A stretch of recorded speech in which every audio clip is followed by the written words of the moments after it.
అదే RTV app వార్తల్ని క్షణాల్లో చదివే అవకాశం ఉంటుంది. ఒక న్యూస్ పేపర్, ఒక టెలివిజన్ ఛానల్ మీ చేతుల్లో ఎప్పుడూ ఉంటాయి. బికోవల్ మండలం పందలపాక గ్రామంలో వ్యవసాయ పొలంలో గుళికలు అంటే ఒక ఆర్గనో ఫాస్ఫరస్ జల్లుతూ ఉండగా కొంతమంది అనారోగ్యానికి గురైనట్టుగా వారిని 108లో ఇక్కడ తీసుకురావడం జరిగింది.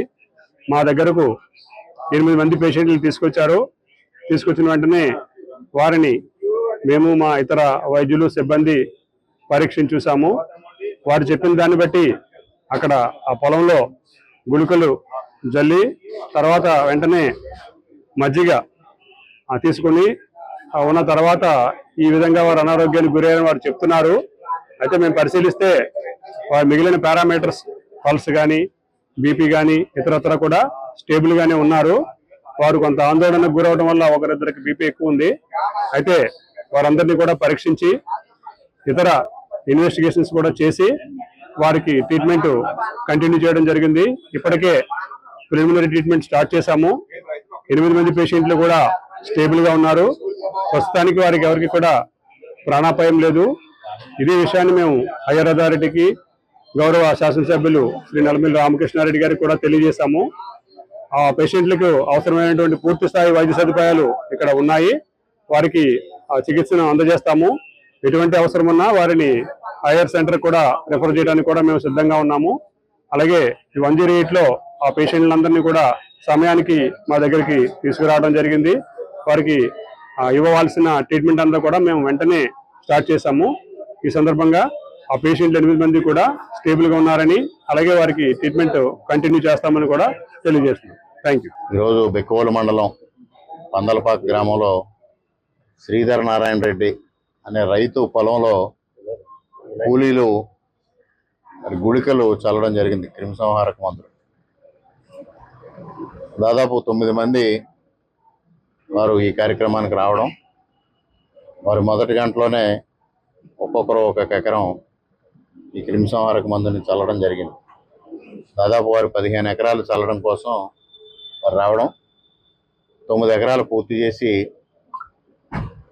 ఒక మజ్జిగ ఆ కూలీల్లోనే మేస్త్రి ఎవరైతే ఉన్నారో వారు తీసుకొచ్చిన మజ్జిగని అందరూ సేవించారు. సేవించిన తర్వాత వారిలో ఒక విధమైన ఆందోళన, గాబరా, కాన్షియస్నెస్ లాగిన పరిస్థితి రావడం జరిగింది.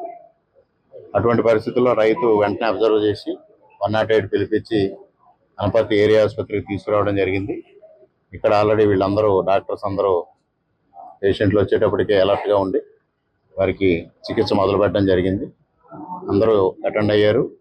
ఆల్మోస్ట్ అందరి పరిస్థితి నిలకడగానే ఉంది. ఎటువంటి ఆందోళనకరమైన పరిస్థితి లేదు. రైతు కూడా ఇక్కడికి వచ్చి వెంటనే వాళ్ళ గురించి శ్రద్ధ తీసుకోవడం జరిగింది. ఎప్పుడు రెగ్యులర్గా ఈ రైతు పొలంలోకి వాళ్ళు కూడా వెళ్ళడం జరుగుతుంది. ఇది డాక్టర్స్ కూడా 2 సంశయాలు ఉన్నాయి. గుళికల వల్ల వచ్చిందా, మజ్జిగ ఏదైనా 2 రోజులు 3 రోజులు క్రితం పులిసి దానివల్ల ఇటువంటి పరిస్థితి వచ్చిందా అనేది వారు కూడా చెక్ చేస్తూ ఉన్నారు. అందరికీ ఇప్పటికే మరి వైద్య చికిత్స మొదలు పెట్టారు. ఇప్పుడు ఫర్దర్ ఇన్వెస్టిగేషన్స్ కూడా కంప్లీట్ చేసి ఏదైనా సమస్య ఉంటే తక్షణమే అటెండ్ అవ్వడానికి డాక్టర్స్ అందరూ ఇక్కడ అలర్ట్గా ఉన్నారు. ఎటువంటి ఆందోళన చెందాల్సిన పని లేదు. మరి ఇక్కడ పరిస్థితులను గమనించిన తర్వాత ఈ ట్రీట్మెంట్ని బట్టి అవసరమైన ఏదైనా అనిపిస్తే కాకినాడ కానీ రాజమండ్రి కానీ పంపించి మెరుగైన వైద్య చికిత్స అందించడం కోసం కూడా ఎటువంటి చర్యలైనా తీసుకోవడానికి ప్రభుత్వం సిద్ధంగా ఉంది. కానీ అంత అవసరం కనిపించట్లేదు. ఇప్పుడు 9 మంది పేషెంట్లతో నేను కూడా మాట్లాడటం జరిగింది డాక్టర్లతో పాటు. వాళ్ళు నిలకడగా ఉన్నారు. కొద్దిగా ఆందోళనగా కొద్ది మంది మాత్రము కొద్ది బీపీ హై సైడ్ ఉంది. ఏదైనా పెద్దగా ఆందోళన చెందాల్సిన పర్లేదు. 9 కూడా నిలకడగా ఉన్నారు. ప్రభుత్వం అన్ని విధాలుగా వారి ఆరోగ్యం పరిరక్షించడానికి చర్యలు తీసుకోవడం జరుగుతుంది. హైదరాబాద్ సుచిత్ర సర్కిల్ కి ఒక విశేషం. మీ లలిత జ్యువెలరీ సుచిత్ర సర్కిల్ కి వచ్చేసింది. ఆగస్టు 18న బ్రహ్మాండమైన ప్రారంభోత్సవం. Lalitha jewellery, A block, green park avenue, Suchitra road. మీ లలిత జ్యువెలరీలో ధరలు చెక్ చేయండి. డబ్బులు చాలా చాలా ఆదా చేస్తారు. డబ్బులు ఎవరికి ఊరికే రావు.